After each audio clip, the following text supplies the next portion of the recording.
Olá, meus irmãos, esse é mais um Devocional Palavra do Dia. É um prazer estar aqui com vocês.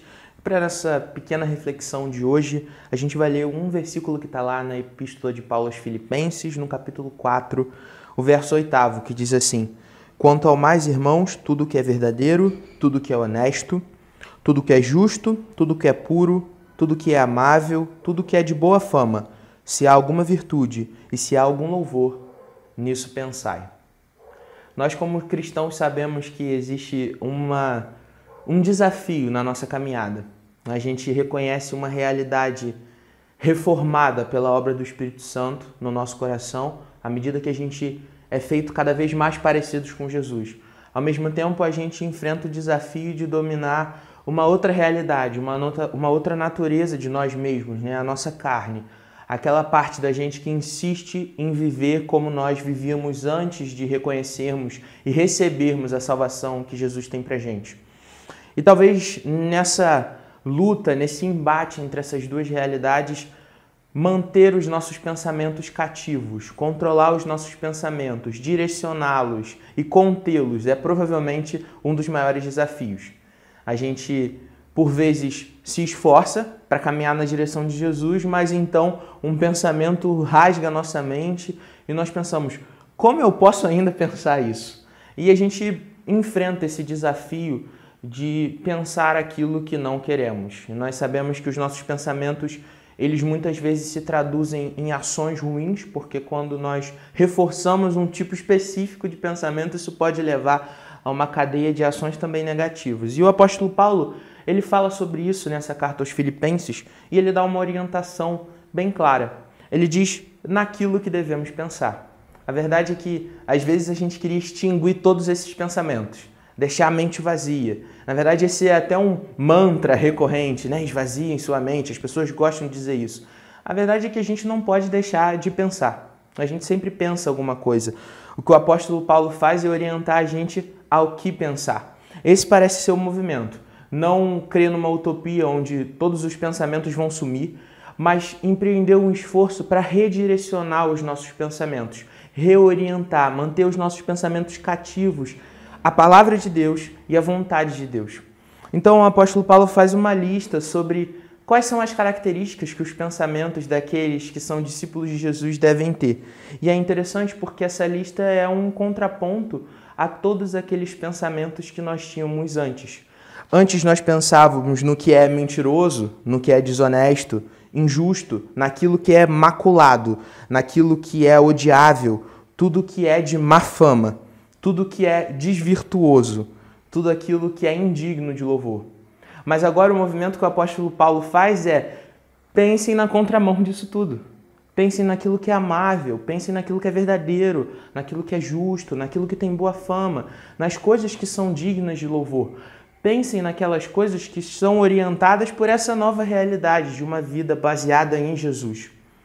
E por que essa orientação do apóstolo Paulo é importante para mim e para a sua vida, meu irmão? Porque quando nós nos esforçamos para manter os nossos pensamentos cativos, nós caminhamos nesse processo de sermos mais parecidos com Jesus. A verdade é que muitas vezes a gente ignora essa necessidade de manter os nossos pensamentos no lugar certo, voltados para as coisas certas. Então nós vivemos uma vida que não encontra um desafio entre conciliar aquele espírito redimido, a ação do Espírito Santo com a carne, mas na verdade uma dualidade. A gente vem na igreja e no culto de domingo, então a gente faz as coisas que o crente faz.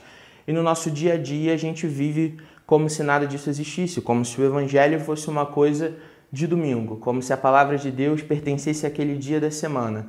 Aquele é o dia do Senhor, só Ele, os outros nós vivemos à nossa maneira. A verdade é que, se nós queremos ser bons discípulos de Jesus, nós não podemos viver alheios a Jesus em todo o resto da nossa vida. Nós não podemos ser bons discípulos de Jesus ao mesmo tempo que somos maus pais, maus filhos, maus cônjuges, maus funcionários, maus chefes. Enfim, não existe nenhuma realidade na nossa vida que o Evangelho não abrace e não queira transformar. Então, meus irmãos, o convite que o apóstolo Paulo faz é: mantenham seus pensamentos cativos. Não deixem que eles sejam orientados pela realidade caída, mas deixe que o Espírito Santo oriente os nossos pensamentos, para que nós tenhamos eles direcionados para Jesus, para que nós possamos caminhar na direção dele. E assim, cada área da nossa vida, cada realidade da nossa existência é transformada por essa verdade reconciliadora de que a gente não está mais cativo dos nossos pecados. Nós podemos fazer esse esforço de orientar a nossa mente porque Jesus nos salvou. Ele nos restaurou para isso, para uma nova vida, uma nova caminhada, agora de acordo com a vontade dele.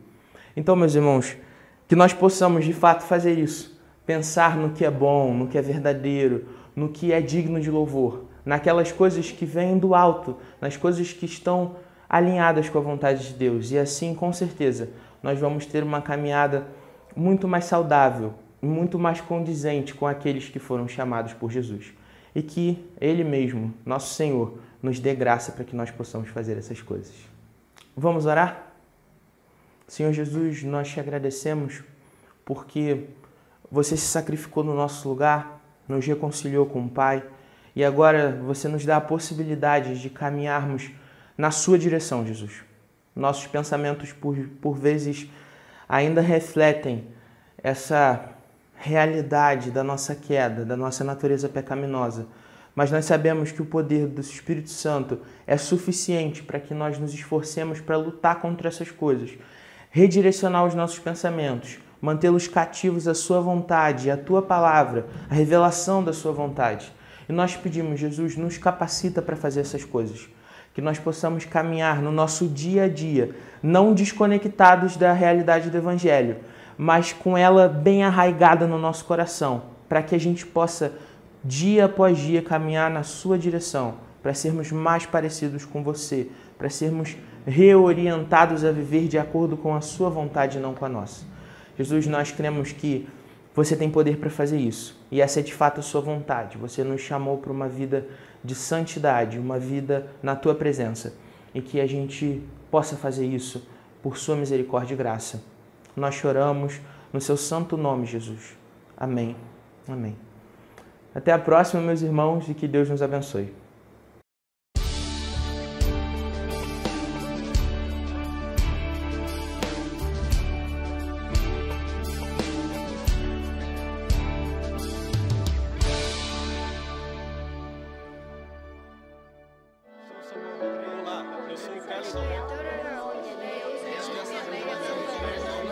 Igreja Presbiteriana do Brasil, há 160 anos, abençoando a nação brasileira.